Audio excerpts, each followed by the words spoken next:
Magandang umaga Pilipinas, nagbabalik po ang Panahon TV.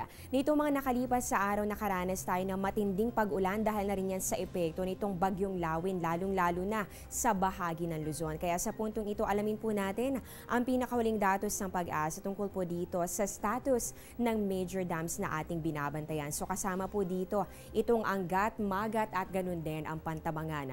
Unahin po natin dito sa Angat Dam na matatagpuan natin sa Bulacan. Napakahalaga po niyan para sa atin dito sa Metro Manila at ganoon din sa mga karatig po nating probinsya dahil dito po tayo kumukuha ng water supply para po yan sa ating kabuhayan at ganoon din sa mga irigasyon ng mga sakahan.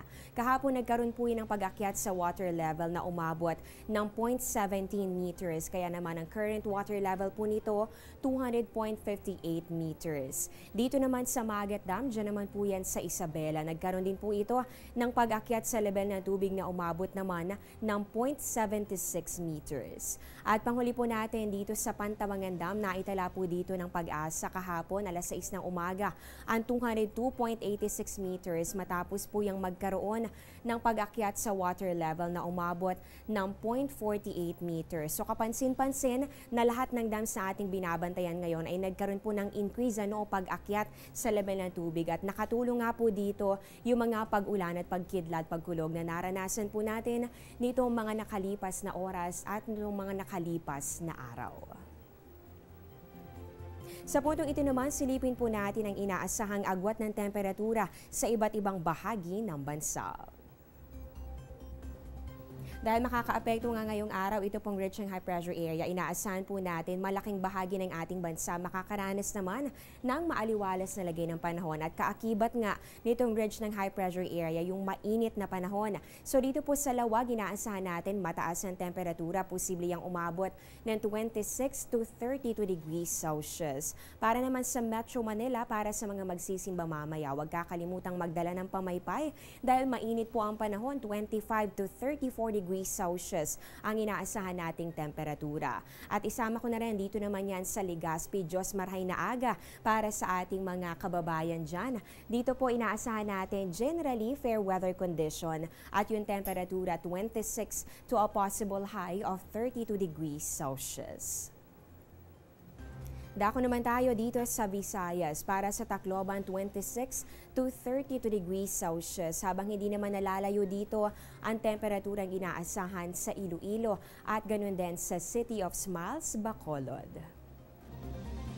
At panghuli po natin dito naman sa Mindanao area para sa City of Golden Friendship, Cagayan de Oro, inaasahan po natin ang 24 to 31 degrees Celsius. Tama-tama yan para sa may outdoor activities sa mga susunod na oras dahil magpapakita naman si Haring Araw. Paghandaan na lamang itong posibilidad pa rin ng mga pulupulong pag-ulan o pagkidlat, pagkulog. At para naman dito sa Metro Davao at ganun din sa Zamboanga, inaasahan po natin ang temperatura maglalaro sa pagitan ng 25 to 33 degrees Celsius. Sa puntong ito naman, alamin po natin ang inaasahang weather condition para yan sa mga susunod na araw. Base dito sa 3-day weather forecast ng Pag-asa, unahin po natin sa Baguio City na napuruhan din itong bagyong Lawin na nagdaan itong mga nakalipas na araw. Maaari namang magtuloy-tuloy na ang pagbangon ng ating mga kababayan dyan. Ganun din ang clearing operations dahil mararanasan naman dito ang maaliwalas na lagay ng panahon. Simula po yan bukas at magpapatuloy hanggang sa Miyerkules. Dito naman sa Metro Manila, para sa mga mommies na hindi pa nakakapaglaba, pwede nyo pa rin gawin yan dahil inaasahan naman po natin mainit ang panahon. Simula po yan bukas hanggang sa Wednesday. Maaari po yan maglaro sa pagitan ng 24 to 33 degrees Celsius. Pero tandaan po natin, kahit magpapakita si Haring Araw, ay posible pa rin pong makaranas ng mga pulo-pulo lamang naman ng mga pag-ulan o pagkidlat, pagkulog sa hapon o kaya naman ay sa gabi. Check naman natin dito sa Metro Cebu para sa mga nakapag-avail na ng tour package. May enjoy nyo naman ang inyong bakasyon dahil inaasahan natin ang generally fair weather conditions simula yan Monday until Wednesday.